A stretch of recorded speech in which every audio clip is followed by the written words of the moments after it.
তা কি আর করা, ছেলেমেয়েরা আসতে দিতে চায় না। তা ভাবছি আগামী পূর্ণিমায় আবার এসে ঘুরে যাব।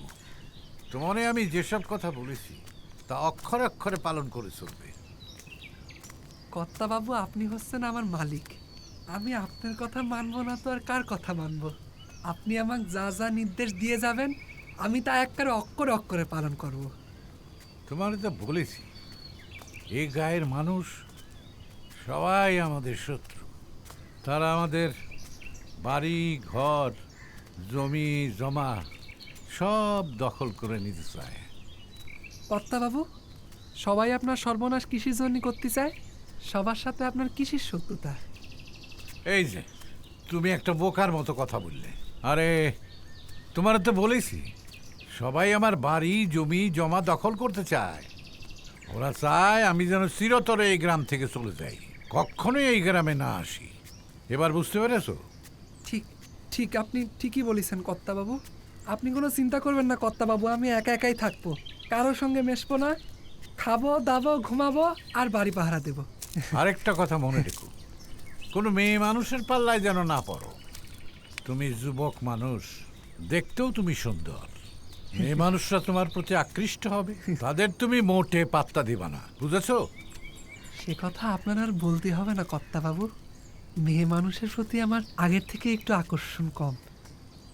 ঈশ্বর বলেন, বিধাতা বলেন, ঠাকুর বলেন, সে যা ভাগ্যে লিখে রাখেছে তাই হবে। বিয়ের ফুল যেদিন ফুটবি বিয়ে তো সেদিনই হবে কর্তাবাবু, কি কন? হ্যাঁ আপনি এ নিয়ে কোনো চিন্তা করবেন না কর্তাবাবু। ঠিক আছে, চলো, অনেক দূর যেতে হবে। আগে চলেন।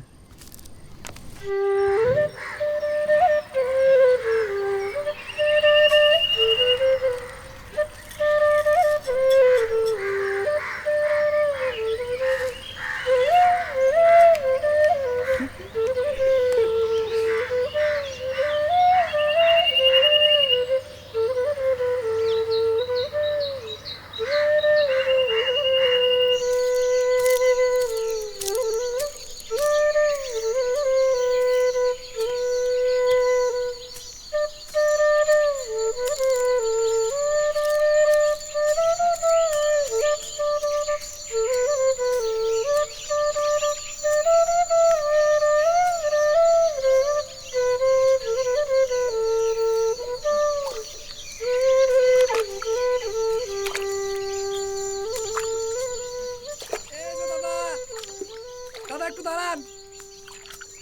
নমস্কার দাদা।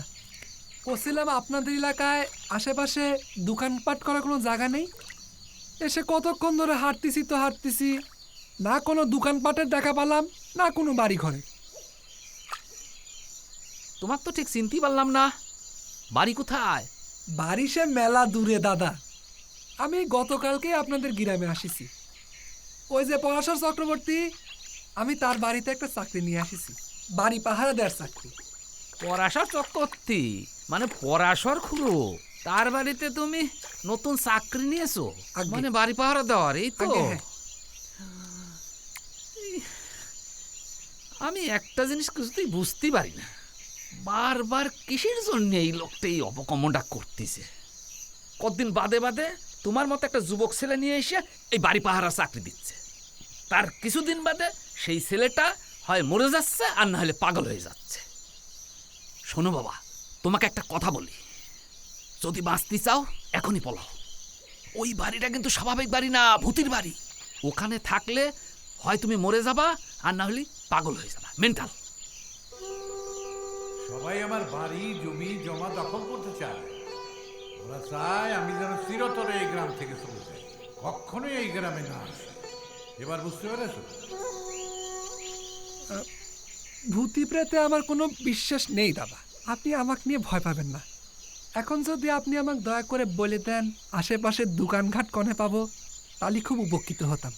ও, আমার কথা বিশ্বাস করলে না, এই তো?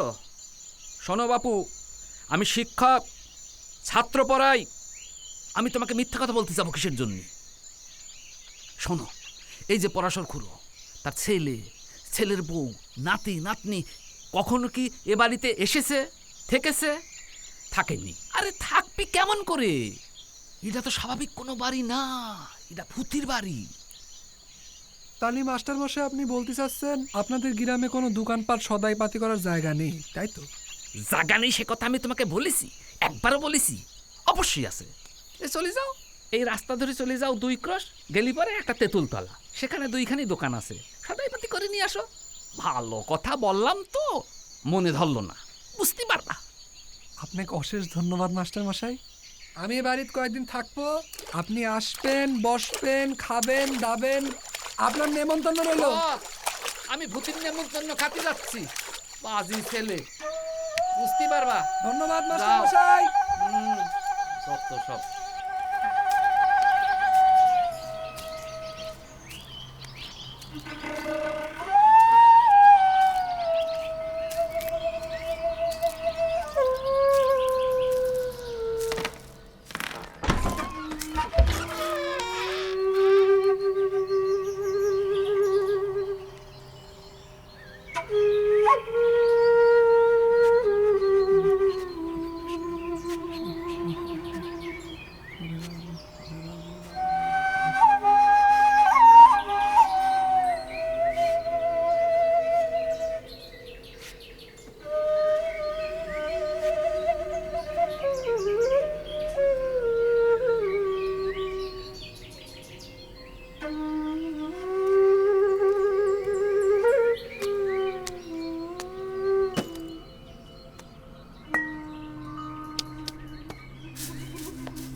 মাস্টার মশাইয়ের কথাটা শুনে আমার মনের মধ্যে একটা ভয় ঢুকে গিয়েছিল, এজন্যই কেমন কেমন জানি করছিল মনটা।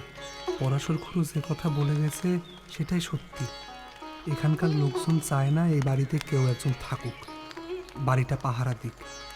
সেই জন্যই ইচ্ছে করে উল্টোপাল্টা কথা বলছে আমাকে। আরে আমি কি এত বোকা? এই বাজারে এরকম একটা চাকরি, কোনো কাজকর্ম নেই, খাও দাও, শুয়ে থাকো, বসে থাকো, কোনো ঝামেলা নেই। তার উপরে মাস গেলে 5খানা টাকা করে বেতন। ওরে বাবা রে বাবা, কি কপাল নিয়ে জন্মেছিলাম আমি বাবু কারো কোনো কথা শুনছি না। কদিন ধরে ঠিক মতো খাওয়া দাওয়া করা হয়নি, কদিন শুধু খাবো আর ঘুমাবো। নিজেকে কেমন জানি একটা জমিদার জমিদার ঠিকছে।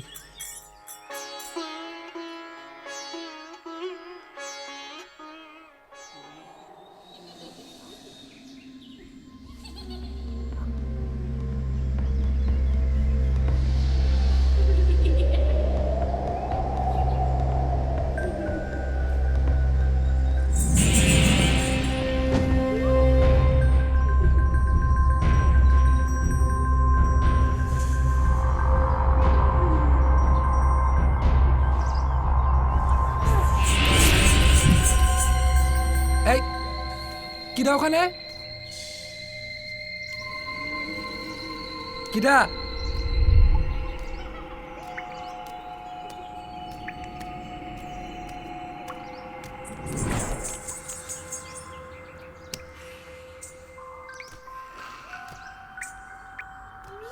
কিরা উঠলো? হ্যাঁ, এ কিরা?